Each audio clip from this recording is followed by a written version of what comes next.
Bonjour à toutes et à tous. Aujourd'hui, nous allons parler finance et argent avec un spécialiste du sujet, Dominique So. Salut Dominique. Bonjour Jérôme. Donc, tu es spécialiste en stratégie professionnelle et stratégie financière. Et dans cette vidéo, qui est la première d'une série de vidéos faites sur ces sujets, nous allons répondre à la question pourquoi? Pourquoi est-ce important aujourd'hui, en 2021, de s'intéresser à la finance et à l'argent, même si on n'est pas financier? Bah oui, merci d'abord de cette initiative. En effet, on est dans une période de crise économique, donc souvent ce rapport à l'argent, il arrive dans la tête de chacun. En fait, très simplement, c'est pas qu'en 2020 qu'il faut s'intéresser à l'argent. On vit dans un monde matériel, on est fait de chair et de sang, et donc avant d'aller sur les notions émotionnelles vis-à-vis de l'argent, il faut comprendre que l'argent c'est vital pour faire tourner l'économie. Donc s'intéresser à l'argent, c'est devenu aujourd'hui presque un acte de citoyen de dire il faut que je trouve mon autonomie financière. Et c'est la première idée pour laquelle c'est vital d'avoir des notions dans ce domaine. Parce que c'est vrai que nous sommes dans un système capitaliste et libéral dont finalement l'argent nous permet de faire des transactions, des échanges, et que sans ça, on serait obligé de toute façon de faire du troc quelque part. Exactement, on dit que l'argent c'est comme une énergie en fait, hein, donc c'est quelque chose qui permet d'égaliser un petit peu la manière dont on peut échanger de la valeur entre les personnes. Mais si on revient sur les fondamentaux, l'humain en fait va être producteur de valeur. Moi je préfère parler de créer de la valeur plutôt que de parler d'argent. L'argent en fait c'est une conséquence qui permet d'acquérir des choses. Et d'ailleurs on s'aperçoit que la valeur de quelque chose n'a pas la même connotation d'un pays à un autre en fonction des situations de chacun. Si tout d'un coup, on manque d'eau, le verre d'eau que j'ai à côté de la table, aujourd'hui, je tourne mon robinet, il est gratuit. Demain, ça pourrait coûter des millions parce que ça devient la chose vitale. Donc, tout ce rapport-là, il est très relatif. Et donc, s'intéresser à l'argent, c'est comprendre aussi les tendances et qu'est-ce qui va avoir de la valeur demain pour se mettre dans le bon secteur, par exemple. Et quand on dit s'intéresser à l'argent, est-ce que ça veut dire, par exemple, se mettre à faire du Bitcoin? Ou en fait, ça veut dire quoi s'intéresser à la finance et à l'argent finalement?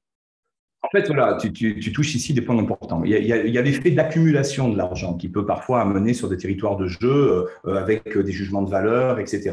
Mais si on reste sur les fondamentaux, premier sujet, c'est comment est-ce que je suis autonome en fait. Donc, avant de se demander les bitcoins, dans quoi il faut que j'investisse, c'est de se dire comment est-ce que je peux générer le style de vie que moi je souhaite à travers la valeur que je crée pour d'autres. Si je crée de la valeur pour d'autres, eh bien, on va me donner une partie, une contrepartie de cette valeur-là. Donc, le premier sujet, c'est pour les gens de se dire comment est-ce que je pourrais devenir autonome, de combien j'ai besoin tous les mois pour avoir le style de vie qui me va. Et à partir de là, est-ce que mes activités professionnelles et peut-être mes placements financiers me permettent de stabiliser, de sécuriser ça? Un des premiers objectifs dans la vie, ce serait de se dire, eh bien, je veux gagner X milliers d'euros par mois et je vais me mettre en situation de générer de la valeur pour d'autres pour obtenir en contrepartie ces quelques milliers d'euros par mois. Donc, première idée, c'est d'être stable individuellement, autonome et contribuer à un collectif.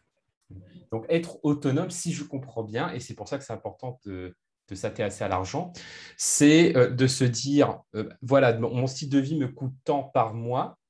Du Ouais. coup, il me faut tant par mois pour pouvoir avoir ce style de vie. Et après, la troisième question, c'est qu'est-ce que je peux faire comme activité économique qui apporte de la valeur aux autres pour générer ce revenu? Et quelque part, c'est déjà ça le point de départ, si je comprends bien. Oui, parce qu'en fait, regarde, si on fait des analogies avec le siècle dernier, le siècle dernier, les gens en fait étaient à cheval au début des années 1900. Donc, tu étais maréchal Ferrand, tu étais le roi du pétrole, sans mauvais jeu de mots. Par contre, à un moment donné, les voitures sont arrivées. Et à partir de là, ce métier-là, qui était un métier bankable, comme on dit, n'avait plus trop de sens parce que du coup, là, il valait mieux devenir mécanicien. Et donc, en réalité, les gens souvent croient avoir un problème avec leur emploi, mais il n'y a pas de problème vis-à-vis de l'emploi si je regarde où va l'économie. En ce moment, par exemple, l'économie va vers le digital. Tu parlais tout à l'heure des crypto-monnaies. On voit qu'il y a des nouvelles choses qui arrivent. Donc, ici, on n'est pas en train de parler d'argent en tant que tel. On est en train de se dire où vont les tendances et de quoi les gens gens ont besoin aujourd'hui et comment moi, je peux me mettre en situation d'être au rendez-vous de cet échange de valeurs. Si j'ai quelque chose que les gens veulent, des compétences, des actifs, donc du patrimoine, si j'ai des choses que les gens veulent, alors eh bien, j'aurai toujours en face de moi quelqu'un qui sera prêt à me payer pour avoir un bout de ce que j'ai. En t'écoutant, j'ai vraiment l'impression que pour s'intéresser à la finance et à l'argent, ce qui est important, ce n'est pas de s'intéresser directement finalement à l'argent ou à la finance, mais plutôt à ce qui va, aux actions qui vont générer cet argent et cette finance en fait. Et que comme tu le disais tout à l'heure, l'argent n'est qu'un résultat et n'est pas forcément un objectif en soi, c'est ça? Exactement. Et tu sais, bon, on a quelques mentors en commun, notamment Tony Robbins, qui dit que parmi les besoins humains, l'un des besoins prioritaires, c'est la contribution aux autres.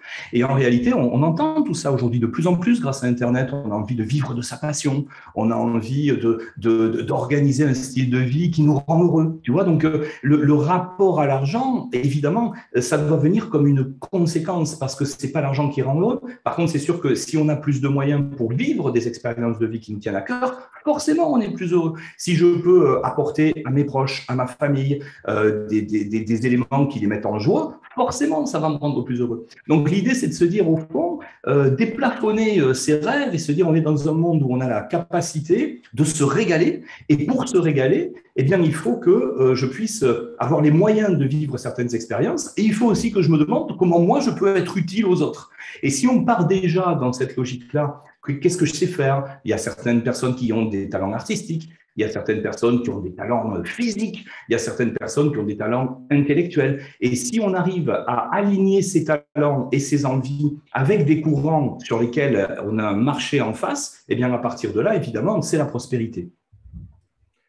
Donc là, on est vraiment dans cet esprit entrepreneur quelque part, c'est-à-dire que j'apprends à mieux connaître mes forces, mes talents, et j'arrive à prendre du recul pour voir les opportunités. On parle de tendance, mais le mot qui me vient aussi, ce sont les opportunités qui se dessinent en face de moi, pour intelligemment me positionner sur ces opportunités alignées avec mes talents pour générer de la valeur à travers un modèle économique. Et du coup, l'argent sera une conséquence de ce positionnement, de cet alignement que j'aurais fait, si j'ai bien compris.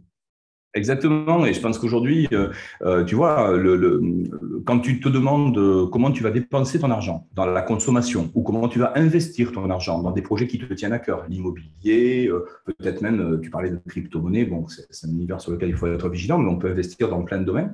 L'important, c'est que ça te permet, toi, d'exprimer un petit peu ce qui compte pour toi, les cadeaux que tu choisis de faire à d'autres, etc. Donc, en fait, l'argent, c'est une manière aussi de pouvoir exprimer ses valeurs par rapport à ce qui compte pour soi. Donc, si tu ramènes les choses dans ce contexte-là, tu vas revenir sur cette question du pourquoi. C'est-à-dire que le vrai sujet aujourd'hui, c'est de se sentir aligné avec des choses qui nous tiennent à cœur. Est-ce que j'ai le bon job ou est-ce que je travaille juste pour gagner ma vie? Si je travaille pour gagner ma vie, on a un problème quelque part. Par contre, si j'ai un job qui m'épanouit, très très vite, je vais avoir plus d'opportunités, je vais avoir des possibilités peut-être de gagner plus ou d'évoluer. Et donc, l'esprit entrepreneurial dont tu parles, ça devrait être le cœur des choses. C'est là qu'il y a une aventure humaine. C'est-à-dire que je ne sais pas forcément où je serai dans 2-3 coups de vent. Par contre, si je suis aligné avec des choses où ça crée de la valeur pour moi parce que je me sens bien avec ce que je fais, je me sens bien dans mes choix d'investissement, je me sens bien dans mon style de vie, forcément, petit à petit, je suis entouré de gens qui sont dans la même dynamique. Et là, évidemment, l'esprit d'entreprise arrive parce qu'on a des propositions de projet tout le temps, en fait. Et tu en sais quelque chose, d'ailleurs. Merci Dominique, c'était super instructif. Donc, à cette question, pourquoi s'intéresser à l'argent et à la finance? Ce que je retiens de cet échange, c'est parce que nous vivons dans un système qui est basé sur ça, entre guillemets, avec on va dire, cette moyen d'échange et d'interaction entre humains d'un point de vue global. Donc, c'est important pour ça. C'est important pour aussi assurer sa vie matérielle, parce que nous sommes aussi des êtres matériels. Et c'est également, finalement, une conséquence plutôt qu'un un objectif en tant que tel et une conséquence d'un alignement entre ce que je sais faire, la valeur que j'apporte aux autres et une sorte d'intelligence économique où j'arrive à identifier les tendances et les opportunités économiques qui ont lieu en ce moment. Merci beaucoup, Dominique. Du coup, moi, je te Avec dis plaisir. à très bientôt pour une prochaine vidéo. Et pour les personnes qui veulent avoir encore plus d'astuces et de conseils sur la finance, eh bien, je vous recommande de télécharger dès maintenant Soft Skills Magazine spécial finance et entrepreneur. D'ailleurs, vous pouvez retrouver également des articles de Dominique à l'intérieur. Merci, Dominique. À bientôt. Avec plaisir. À bientôt à tous.